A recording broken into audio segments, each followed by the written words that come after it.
Utashangaa kuanzia leo, sio kesho, leo, kuanzia leo hii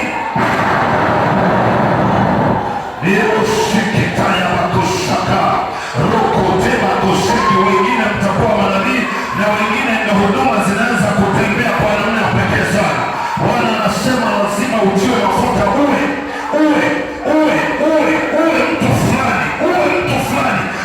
mtu fulani, uwe mtu fulani kwenye ukoo, uwe mtu fulani kwenye jamii yako, uwe mtu fulani.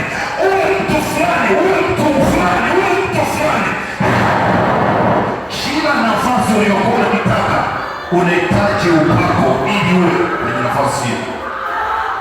Hata kuolewa bila